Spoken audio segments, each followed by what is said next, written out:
चांदनी रात थी और आसमां बादलों से घिरा हुआ। हवा में ठंडक थी और दूर दूर तक सिर्फ अंधेरा। इस अंधेर के बीच एक गहरा और रहस्यमय जंगल था, वनमर्ग, जिसे लोगों ने हमेशा डर और कहानियों से जोड़कर देखा। कहते थे कि वहां रंग बिरंगे जानवर, शिकारी परिंदे और कभी कभी अजीबोगरीब चीजें भी देखने को मिलती हैं। पर सच कुछ और ही था। इस कहानी का किरदार है आर्यन, एक 14 साल का मासूम और होशियार लड़का जिसे नेचर और वाइल्ड लाइफ बहुत पसंद थे। उसके स्कूल में एक प्रोजेक्ट अनाउंस हुआ था, जंगल का जीवन।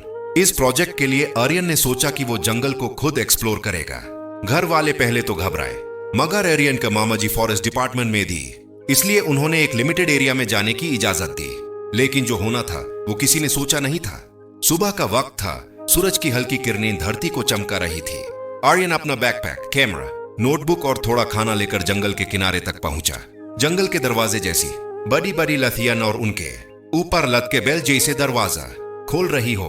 बर्ड्स के आवाज, ची ची कुकू फू फू एक साथ मिलकर एक अजीब संगीत बना रही थी।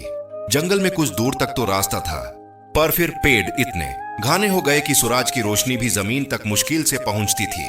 आर्यन हर पेड़ को, हर आवाज को नोटबुक में लिख रहा था।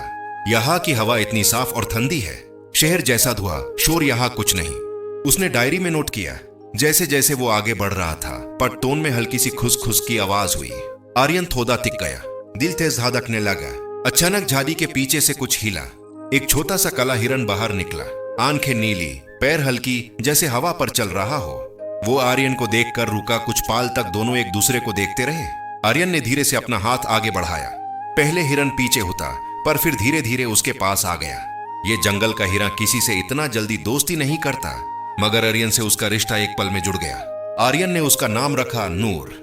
आर्यन हर दिन जंगल आता, नूर उसका इंतजार करता।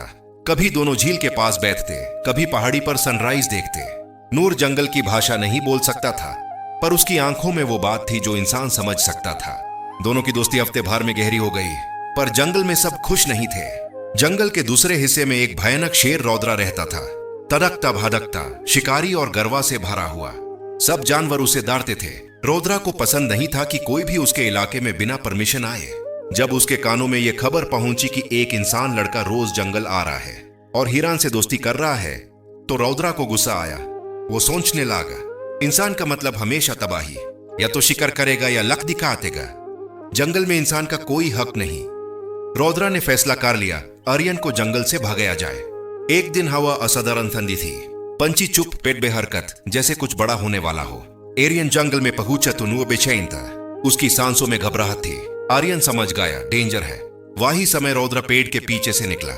अरे बदल रही थी। रौद्रा की आंखें बिजली के जैसे चमक रही थी। आर्यन डर गया, पर भागा नहीं। मैं शिकार नहीं करता, मैं सिर्फ देखने और समझने आया हूं, आर्यन ने धपती आवाज में कहा। रौद्रा, इंसान पर भरोसा नहीं किया जा सकता, सब तबाही करते हैं। मगर इससे पहले कि कुछ होता, आसमान में जोर का गरज हुआ। बिजली चमकी, जंगल में आग लग गई पेड़ जलते हुए। हवा तेज, आग बिजली से और फैलने लगी। सब जानवर इधर उधर भागने लगे। ये आग जंगल को खत्म कर सकती थी। रौद्रा भी घबरा गया, क्योंकि उसका घर भी खतरे में था। आग धीरे धीरे दोनों तरफ से बढ़ रही थी और आर्यन और नूर बीच में फंस गए। आर्यन को एक सोच आई, नदी उसी तरफ थी। अगर सबको उधर पहुंचा दिया जाए तो सब बच सकते हैं, पर एक बच्चा और एक हिरन इतनी बड़ी जिम्मेदारी कैसे संभाले? आर्यन ने जोर से चीख कर सब जानवरों को एक साथ बुलाने की कोशिश की। कुछ समय बाद बंदर, हाथी, तोते, हिरनियन सब एक जगह जमा हो गए, मगर डर उनकी आंखों में था। तब रौद्रा आगे आया। आर्यन, अगर तुम सच में जंगल को बचाना चाहते हो तो मैं तुम्हारी मदद करूंगा। आर्यन ने हाथ में सर हिलाया। पहली बार इंसान और शेर साथ थे। रौद्रा ने जोर से दहाड़ मारकर सब जानवरों को डायरेक्शन दी। हाथी ने अपनी सूंड से पेड़ गिराए, जिससे टेम्पोररी पाथ बन गया। बंदर नीचे गिरती शाखाओं को उठाते गए और आर्यन उन्हें नदी तक गाइड करता गया। हवा तेजी से चल रही थी। आग उनके पीछे बरसती आई जा रही थी। कभी ऐसा लगता कि सब जल जाएंगे, मगर हर जानवर एक टीम की तरह काम कर रहा था। जैसे ही सब नदी तक पहुंच गए, सबने पानी में घुसकर अपने आप को बचाया। आग धीरे धीरे रुक गई। जंगल का एक बड़ा हिस्सा जल गया था, मगर जान बच गई, क्योंकि एक इंसान ने उन पे भरोसा किया और उन्होंने उस पर। अगले दिन सबने मिलकर जंगल दोबारा बनाने का इरादा किया। हाथी पेड़ लगाए, बंदर बीज फैलाने लगे, तोता और मोर मिथस से गाने लगे, जैसे जंगल को फिर से जिंदा कर रहे हो। आर्यन ने अपने प्रोजेक्ट में सब डिटेल लिख दिया और स्कूल में प्रेजेंट किया। उसकी रिसर्च टॉप पर आई, लेकिन आर्यन का असली इनाम जंगल की वो नई फैमिली थी। रौद्रा अब एरियन का दुश्मन नहीं, उसका रक्षक था। नूर हमेशा उसके साथ रहता। जंगल ने एरियन को सिर्फ दोस्ती नहीं, एक सबक भी दिया। अगर हम प्रकृति का ख्याल रखें तो वो हमें अपनाती भी है और बचाती भी है। आज भी एरियन रोज जंगल जाता है, नए पेड़ लगाता है और रौद्रा उसे दूर से देखकर मुस्कुराता है। जंगल फिर से हरा भरा हो रहा है, जानवर आराम से जी रहे हैं और वनमर्ग की कहानी लोगों के दिल में जिंदा है। इंसान और जंगल एक दूसरे के दुश्मन नहीं, साथी बन सकते हैं। दुश्मनी समझ से दोस्ती में बदल सकती है। एकता में बड़ी से बड़ी मुसीबत जीती जा सकती है।